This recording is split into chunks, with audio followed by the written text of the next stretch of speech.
Okay, let's see if we've got everything. Let's turn power on. Hope, fingers crossed, those sparks. Yay, no sparks. We're gonna let's try the x-axis first.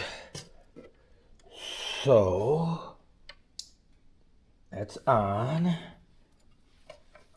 This is the switch. Let's go. Okay. All right, both directions work. X-axis. Throttle up. Yep.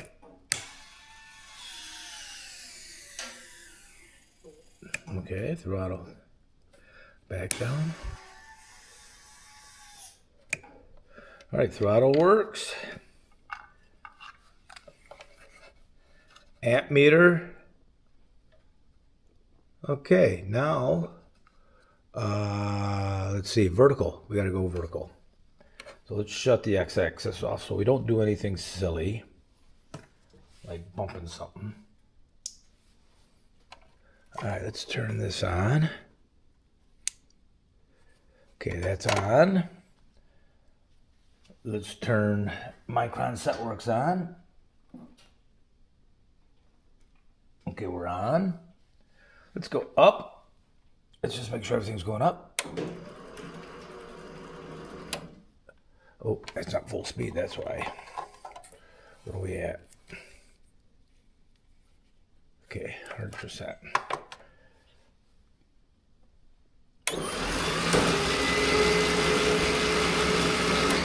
Down. Okay, guys, I think everything's working, so we're going to start putting this back together now. Before I finish wrapping up the sawmill, I got to go get out here, check the fire. It's been cold lately, so I need to get out here. I have not put any wood on this fire yet today, so let's go do that now.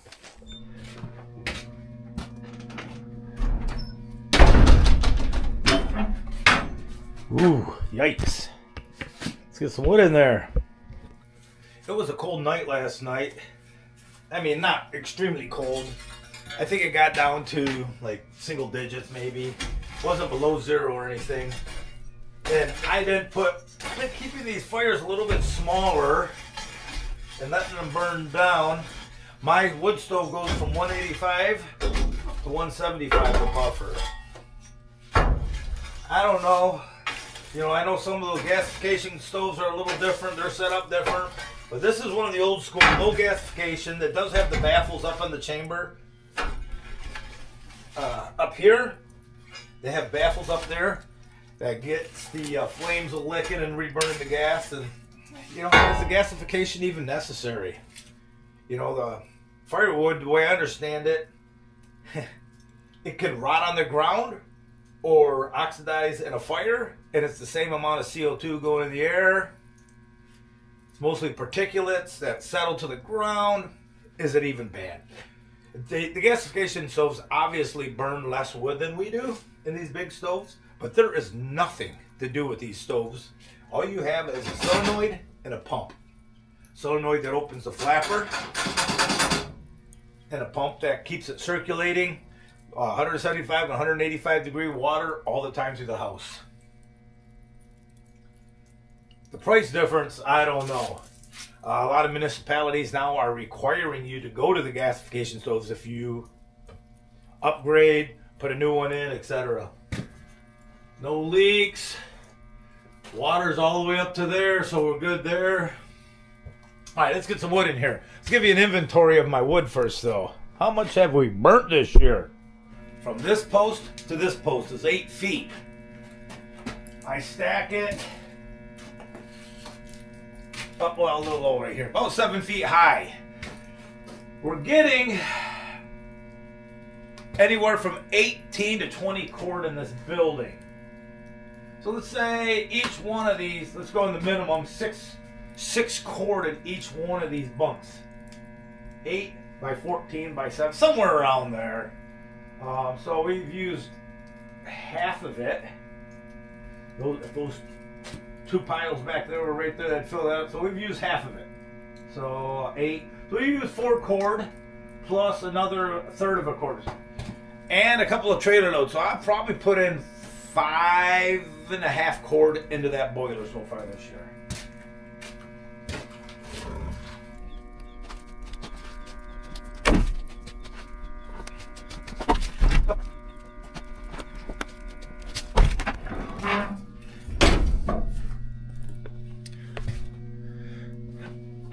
So we did cool down even a little bit more, 137 degrees. Now you're probably wondering, can I get heat out of that? Yes. I have an aquastat downstairs that tricks my furnace, and I have it set at 120. So after it gets below 120, my gas valves kick on and my flame turns on. Above 120, now. Love you. Whoa! Love you too. Above 120, the gas valves don't turn on, and the gas doesn't fire up, and the flame doesn't turn on, and just the blower turns on. And keep that in mind. But let's go. Just go up first. Let's see if it goes up. Excellent. Down. So much faster.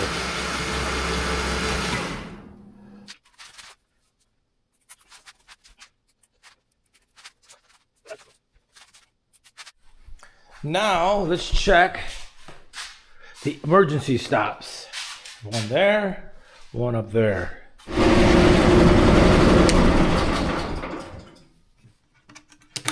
Good.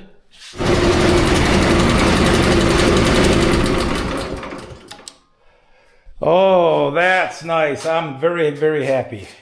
We have a fast motor up there now.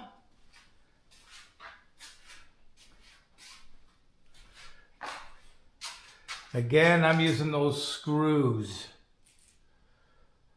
Looks like the sprockets are all lined up. Give everything a little bit of oiling. Start tidying up some of the wiring, like this one. To the encoder. Oop, that's not straight, is it? I gotta fix that. All right, good deal.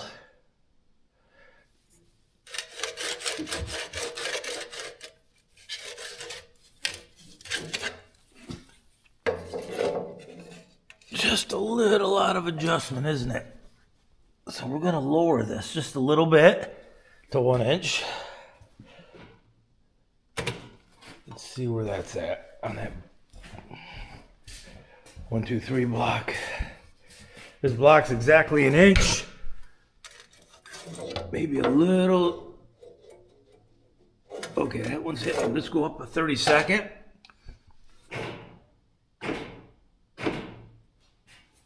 Okay, see where that's at. We're using that down tooth or the big tooth here.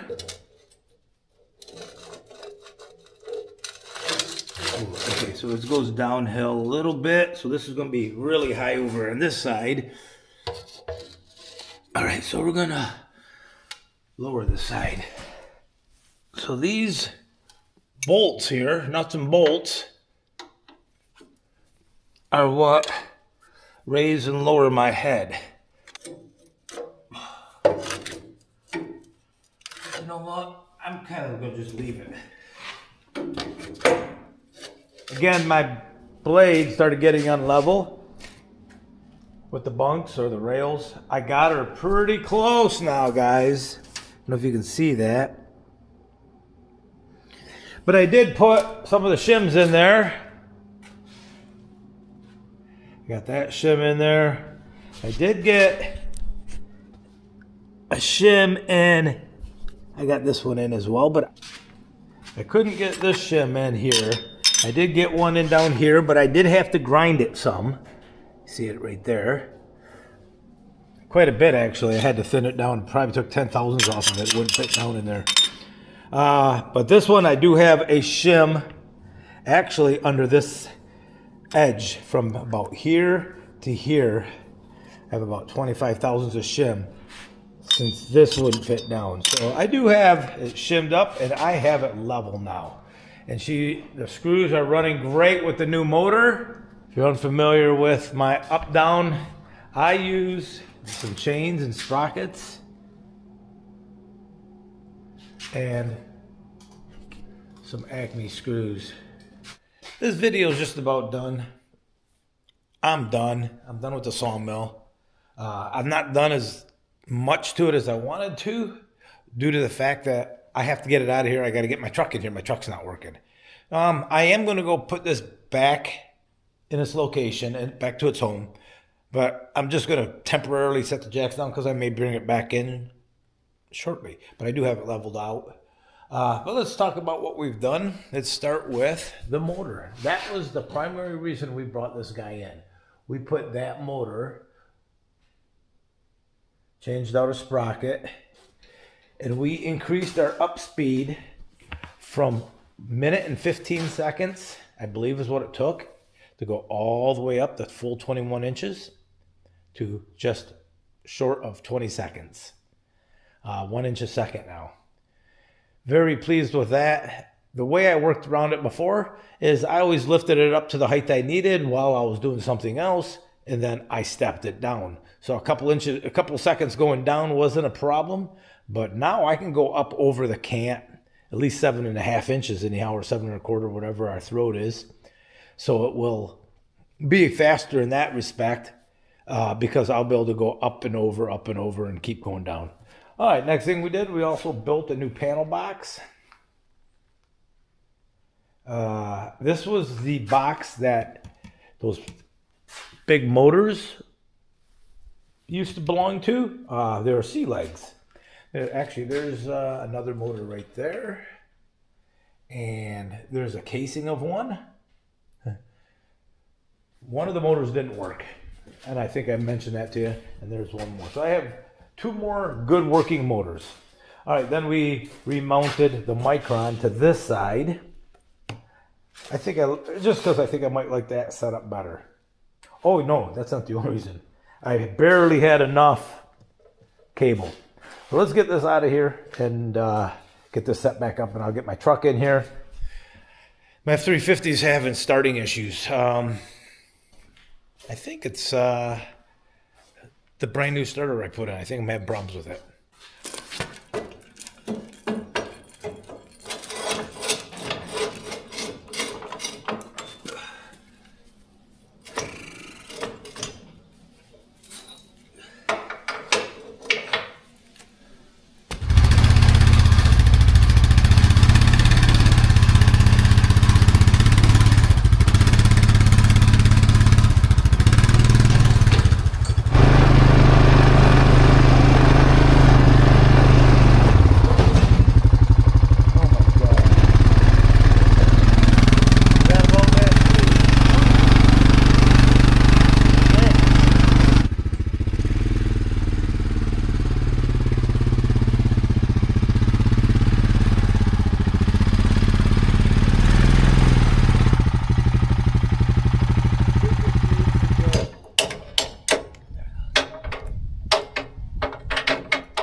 The sawmill's the bed, guys. We got it back in. I don't have it 100% set up because, like I said, I'm going to possibly be bringing this back in.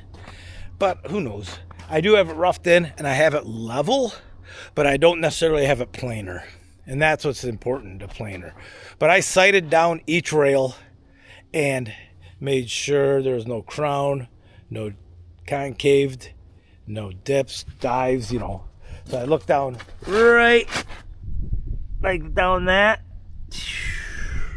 and sighted in. I did both sides, and they're pretty close.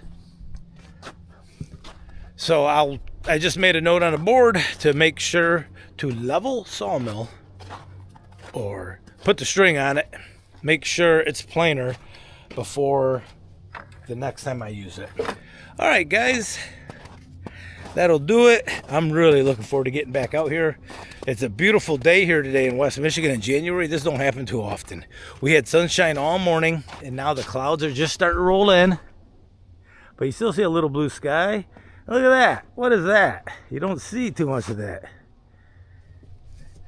A lot of our snow's gone. I could get back out here milling, but we're going to work on the truck. I'm going to see if my wife can help me get it in the garage, and then we can get back out here. All right, guys, take care. We'll see you out here next time. The heavy part.